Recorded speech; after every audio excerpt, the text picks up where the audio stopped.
Eric Leroy Adams, public servant, leader, and lifelong New Yorker.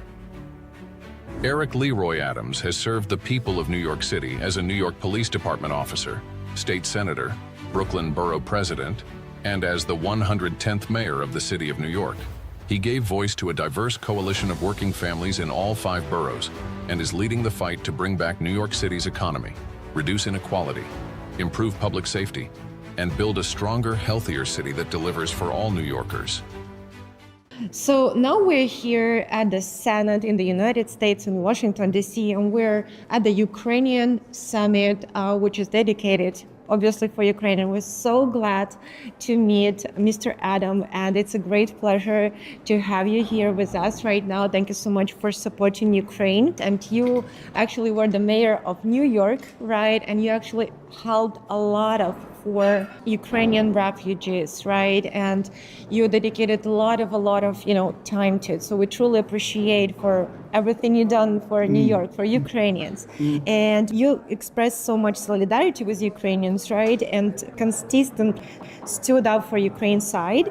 And what did this support means to you personally? And how do you view its significance today? Well, as the mayor of New York, we have a diverse population, and it's important to me that not only do we have one of the largest Ukrainian population, we also have a large Russian-speaking population, and I must make sure the conflicts that happen across the globe, it doesn't impact on the streets of the city of New York. And so when the war happened, New York was extremely open to allowing those from Ukraine to come to start their lives over in New York in general, but specifically a large population went to Brooklyn. And we want to continue to see the war comes to an end and allow the peace and prosperity that all deserves in the region. Thank you very much. It's truly, truly important. And with AllatRa International Public Movement, one of the goals also have to bring peace and protect the fundamental rights and freedom of people. So we truly support your efforts and really appreciate you. Ukraine continues to endure tremendous challenges. And what do you believe is most important to the global community today on a human level in terms of moral support and attention to the people themselves? And what would you personally like to see in this regard? Well, I think I want to see what many people want to see, and that's peace. It's important because when you look at wars, sometimes you don't really understand that it impacts families. Some of the documentaries that I witnessed of the children who are growing up around war and how it impacts their long-term emotional and physical well-being. I think this is an important time for all parties to come to the table and our national leaders bring about the level of resolution and peace in the region because families are being impacted. And there's a large number of Ukrainians who are in America that want to go back home. They want to go back and live in their communities, in their neighborhoods, among their families. And so I'm hoping and praying for peace. Thank you so much. And now your time as a mayor concluded, right? So what kind of social work you probably want to focus on next, and what kind of goals you want to pursue next, and what the plan maybe you have? Are there areas like humanitarian, maybe international or community-focused initiatives in which you would like to continue basically contributing for the good of America and the world? Yes. I had the awesome responsibility and privilege to be the mayor of the city of New York, which is extremely diverse. The United Nations sits on the East River of my city, and we have witnessed men and women come from across the globe and saw how they can cross-collaborate and how we can find resolutions to our conflicts. And I want to continue to take that experience as I bring all human beings across the globe closer together and realize that we can resolve our conflicts without wars, and that is the level of expertise I want to bring globally. That's tremendous experience that you got as a mayor of New York, because that's the city in the entire world, I would say that the most international city, and Yes. it's amazing, and you did a great job to handle everything and really be welcome for everybody. I have one more question to you. So, what do you see, actually, when you look back on your journey, right, from your years in the police force, right, to leading one of the largest cities, Right. what would you say has been your core internal motivation? What has remained the constant driving force behind your decisions? Believing that we need to leave our city, our country, our planet in a better place than what we inherited, so the generations of the future would be able to have a planet that is responsible to nature, that's responsible to each other, and that's responsible for the generations that they will leave it for. What is your, really your mission of your life? How do you see it, the mission? My mission is I've been blessed, and I want to pass on the blessings. Thank you very much. Thank you. In your view, what is that all people in the world share, actually, regardless of the race, nationality, or faith? What do you believe unites us at the most fundamental level? I believe we all want to raise healthy children and families and have our children have a life that is a little better than the life that we live, and we can learn from each other. Thank you very much, you. and pleasure to meet you. Thank you.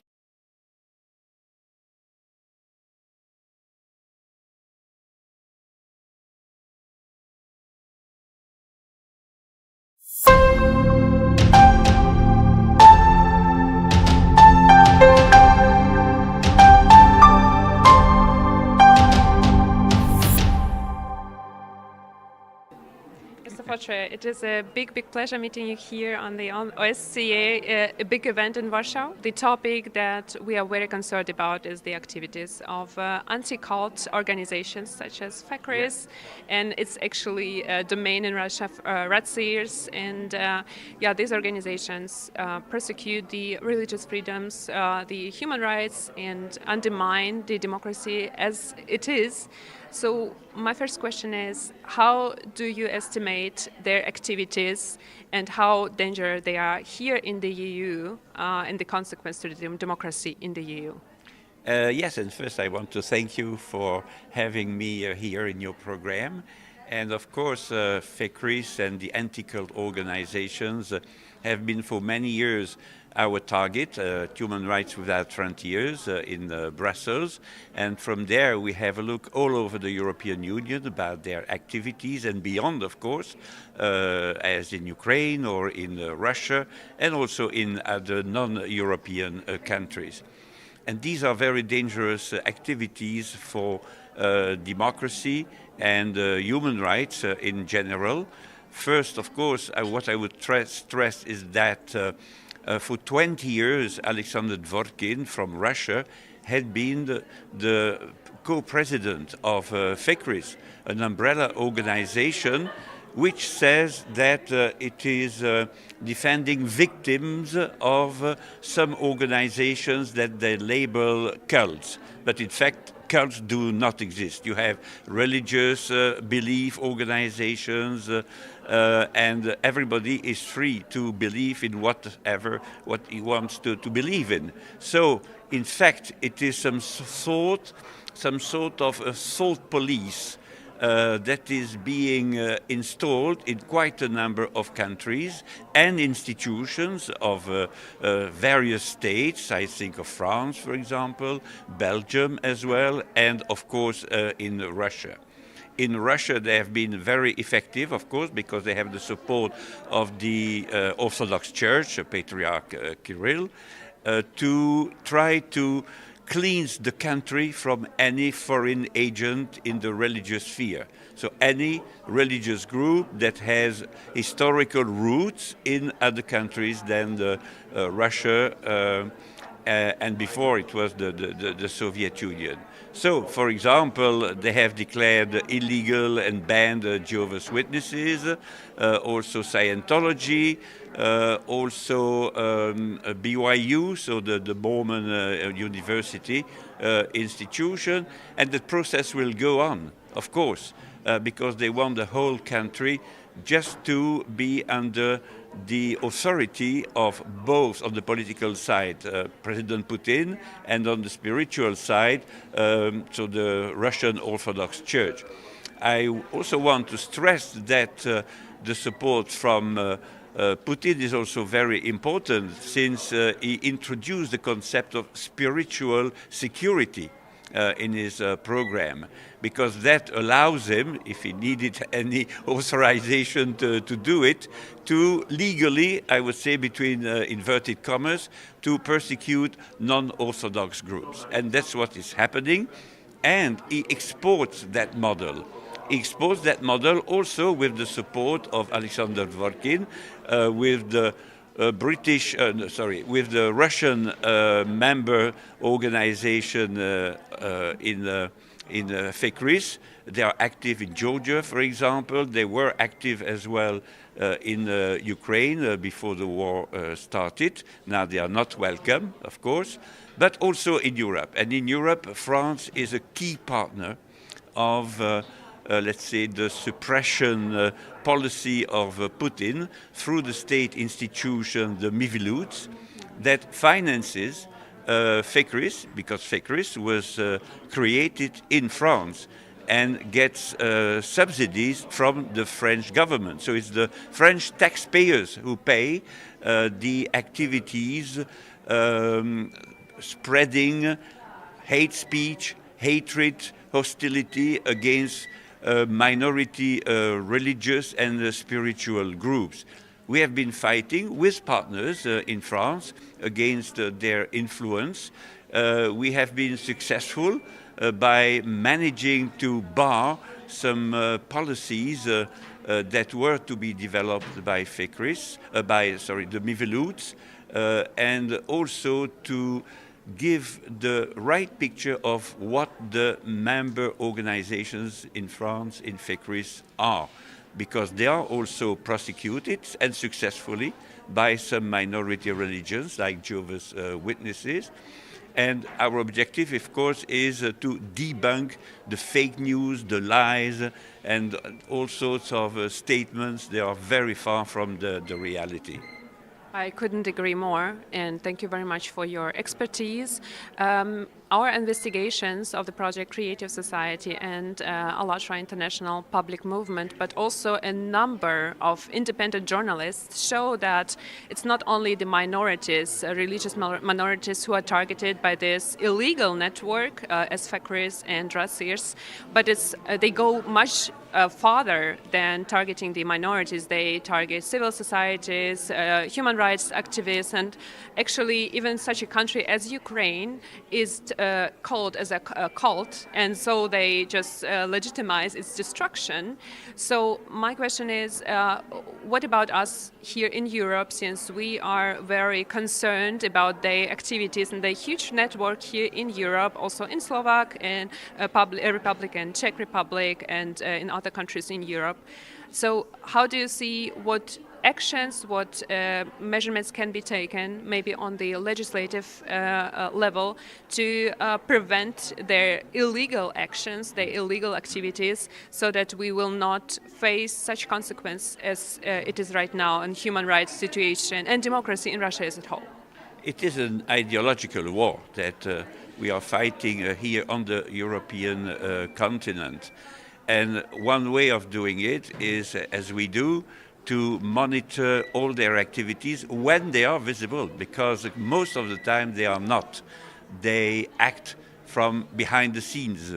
But when distribute fake news or distorted news, then the best thing is to re-investigate what they are writing and publishing, and to publish the reality, the real facts, so that journalists, members of parliaments can have at least two narratives and make their choices.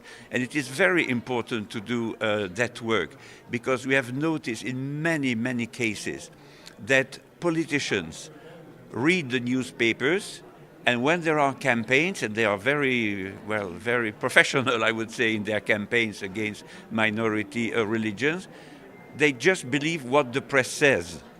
And then that's on that basis that they take decisions to have inquiry about so-called sexual abuses in Jehovah's Witnesses communities, for example, because I worked on that in Belgium. And it was a totally fake news, with the support in that case of the Belgian, let's say, state institution fighting against cults. Every time it's lies and lies and lies and distortions, just to stigmatize, because that is their objective, to stigmatize and break the picture of peace-abiding, law-abiding and peaceful groups that even contribute to the well-being of society. And this is, of course, the opposite of democratic values.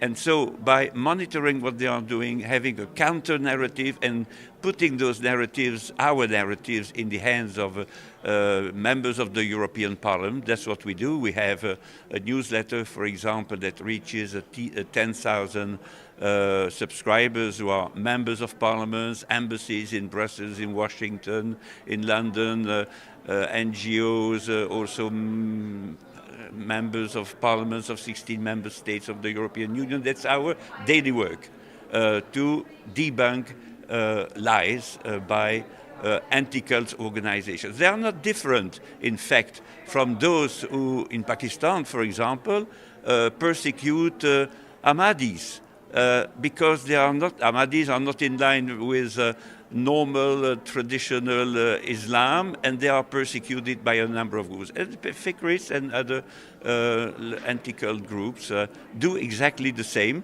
not using violence themselves, but by spreading hostility and hatred towards a number of groups. Then you have physical attacks against their members.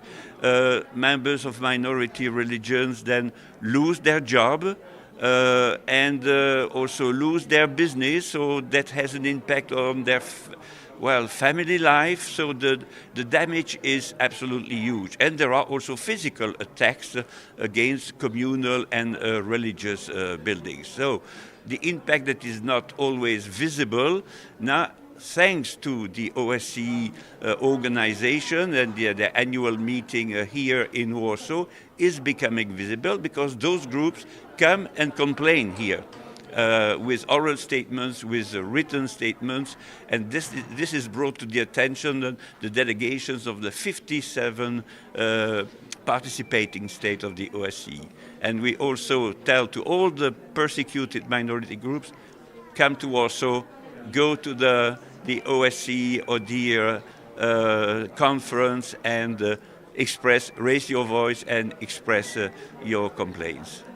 That's amazing work what you do. And my last question would be regarding the civil society, and how can we as society spread awareness about these actually shadow networks, since in the majority of the population their activities are not known because they act in the shadow, and they are, for the majority of people, they are undetected. But the opinions that they plant in the mass media through their agents and the journalists who are actually corrupted and destroying democracy right now, they actually have a huge impact on the opinion of the population. So what do you suggest for the civil society to do, or what measurements we can take to spread this awareness and then take further actions, as here on the OSCE platform, on the European Parliament, and so on and so on? I would say networking inside the news outlets, making friends with journalists, with press organizations, attending their conferences on the spiritual and religious issues, giving your card, distributing your documents, the results of your investigation, but especially having personal relations with journalists, so that then you can be in a good relation and showing that you are neutral, that you just want the truth and the facts, and not some biased perception of facts, or sometimes non-facts at all, that are misused to reach a specific agenda that is against freedom of religion or belief. And it takes time. It takes time. It can also take money, but mainly time. But it's fruitful. A second way is to defend yourself in courts. I have several examples that were successful with a good lawyer. You can win some cases against some media and some journalists, for sure, and that is not to be neglected at all. But of course you need funding to defend yourself, and you need the support of your specific religious or spiritual group, but that is also effective. And it's not unimportant to have the courage to attack them and to show also to public opinion through court decisions that they are not abiding by their ethical rules. Thank you very much, Mr. Fautré, also from our team here in the OSCE. Your expertise is so appreciated internationally. Thank you very much. Thank you very much for inviting me. Thank you.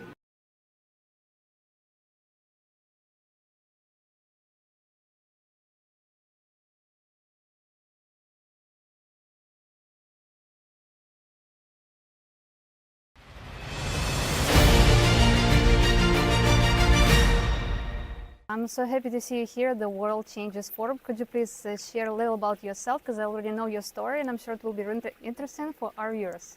Thank you so much for having me, and nice meeting you here. And what you're doing is amazing, because if we all would volunteer for this important events like World Changes Summit and speak about all these global issues, especially the influence and impact of AI to our new generation, for our next generation, and teach them and bring awareness how to use AI. This is so important, and this is so meaningful. So I live in Los Angeles. I moved there from London 6 years ago. My story is a little bit unusual. When I was 18 years old, my father, who at that time was a high-ranking officer, sent me to a military academy, but it's a special military academy. If you remember the KGB, and then it became FSB after I was working for the department fighting against human and drug trafficking, especially with foreign countries like Afghanistan, who would bring heroin in big amounts to Russia and then distribute it to Europe. I was the one, together with my team, who would go to different criminal groups, investigate, get more information, do the reports. I would be the one who would be the bait, going inside and infiltrate the criminal targets, and then together with my team we would arrest the criminal team and release those victims who were kidnapped for sexual trafficking, for the human trafficking.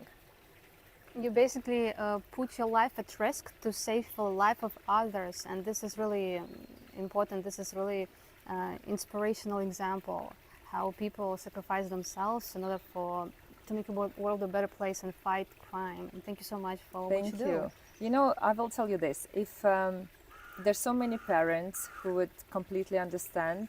That time I wasn't a parent. I was just 18 years old, and I was doing this for a few years.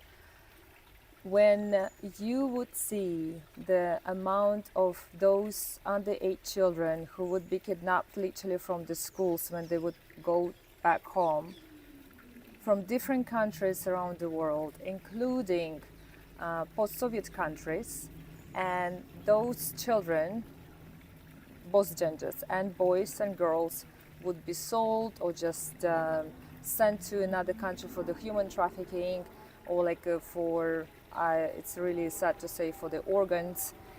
And it's still happening right now. For example, according to statistics, over 300,000 underage people are kidnapped for the sexual trafficking only in the United States annually. And this is a huge amount. It's what just we know and what we don't know. But I do believe that bringing awareness to this social big problem, especially teaching parents and educating female young generation and of course boys, for example, do not leave their glass unattended in a public place. Do not speak or go into private areas with somebody you don't know. This is so essential. This is, as parents, we need to teach our children in order to prevent these problems, because when it happens, it's very, very difficult to track these children, to track these victims and help them to escape and release them. And I know that you published a book on this topic, and thank you for raising awareness about this issue. Thank you. Yes, of course, of course. I mean, we have to do it, right? That's what we are standing for. What's the World Changes Summit stands for, and we're here in Vatican, and there's so many amazing people with the great experiences, and professors and scientists and doctors who are all there from all around the world, speaking about the same problem, to bring awareness to the social issues and helping especially young generation, because this is our future. What are your impressions of World Changers Summit, of today's topic, transgender and future of humanity? Was there a specific speech that really impressed you? Absolutely. This is the second day. I was invited by the Professor Gabriel, which I just adore, and I've heard his story, which is remarkable, and what he does for the world, giving back, going through his own personal challenges. It's just amazing and remarkable how he unites all people together, and also educating others and bringing awareness to these, global issues. And the topic which I really love, that so many people actually spoke about, is how can we educate our young generation of using artificial intelligence and internet and ChatGPT in the right way. How can we protect them? Because if a young child, for example, 7-9 years old, would use ChatGPT from the father's or mother's phone and perhaps ask very dangerous question and make his own childish observation, which may obviously not to be correct, and make certain actions based on that ChatGPT answer. So that's so important for us as parents and adults to teach our children to be careful with this artificial intelligence. As Pope Francis said, the internet is the God's gift, but it's important to know how to use it wisely. So it's exactly the same thing for the AI. We need to learn how to use it wisely, especially we need to teach our children how to use it correct. This is exactly the topics of today. How do we combine artificial intelligence, development of technologies, and ethics? Absolutely, and this is just powerful. And again, as a mother of a teenager, and I see his friends and classmates, I just understand this is so important topic, and that's why I'm here. I'm very honored to be here and honored to participate this important summit. If you could say one phrase, one powerful message for our viewers, what would it be? First of all, one sentence. Never give up. No is not the answer. And believe that in any darkness, in any dark tunnel, you will always find the light. Just focus on the positive things and go further.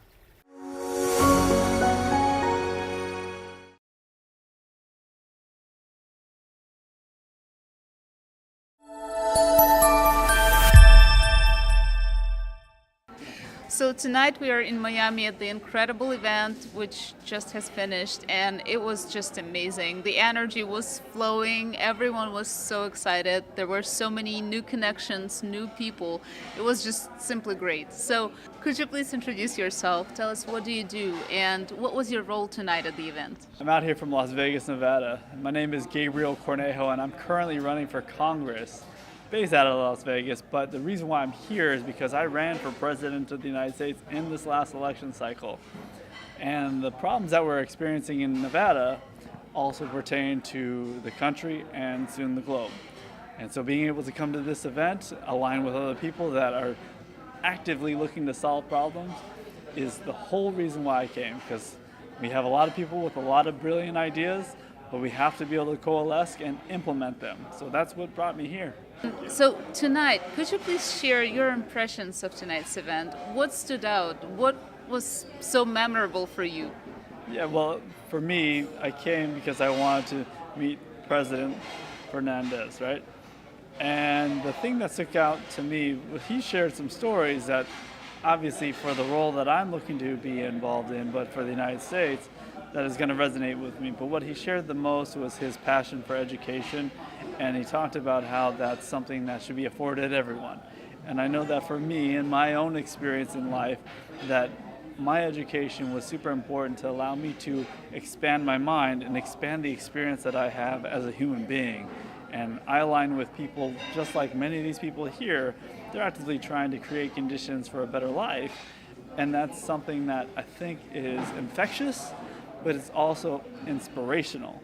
And there are plenty of them on stage, and that was the energy amongst the conversations I had today. This is amazing. Thank you so much for sharing that. And as far as I understand, are you a member of Lives Amplified or not yet? Not presently, but man, they made a pitch, and it's hard for me to turn that down because it seems like that's the right move. So what do you think about the organization in general, about this unification of people who are driven by making the change in the world? Well, it's a special thing when you're able to find people that are like-minded and they want to accomplish something, right? Because we all have ideas. Ideas are a dime a dozen, but be able to align with people who either have a similar idea or want to empower you to pursue your idea, that's a whole other thing, right? Because the effectuating of change doesn't just happen without action. And so being able to congregate with people who are action-oriented, that's a powerful thing to be around and to be, even if you are just as a guest or eventually a member, you can feel it as soon as you come in the door. And how do you think this international dialogue that you were able to build tonight at the event, how will it help you to achieve the goals that you've set for this year or for the coming years? Well, just because I ran for president of the United States, I think globally in general, right? But I also have an experience as an American who lived in Canada. Those are only certain perspectives, but being able to align with other people who can share their perspectives, especially who also think at a global level, is going to help shape my ideas in the future, and then also create a network of people so that way when I have gaps of my own knowledge or blind spots, I have people who can help guide me through those and offer wisdom as I try to help create solutions, and in response, I do that for them as well. And what would you like to say to the organizers of the event, to Dr. Stephen Melnick, and to everyone who was present tonight? Sure. Dr. Melnick, I met you in the Hamptons. You inspired me. Thank you for hearing me out and sharing the ideas that we talked about. You know what we talked about, because there are people in this world who will only talk about things, but you actually are taking action, and you invited me, and that means a lot to me. And here I am because I said I would come. So thank you. Keep doing that. I know you're going out there into the world and finding other people that want to change things. And that on itself is admirable, but also necessary. So thank you for doing so. Thank you for this organization. Thank you for the interviews. I'm sure you got a lot of great people who are going to be able to share their story and ideas, and that's going to inspire other people to come and work together. So thank you for all that. Thank you.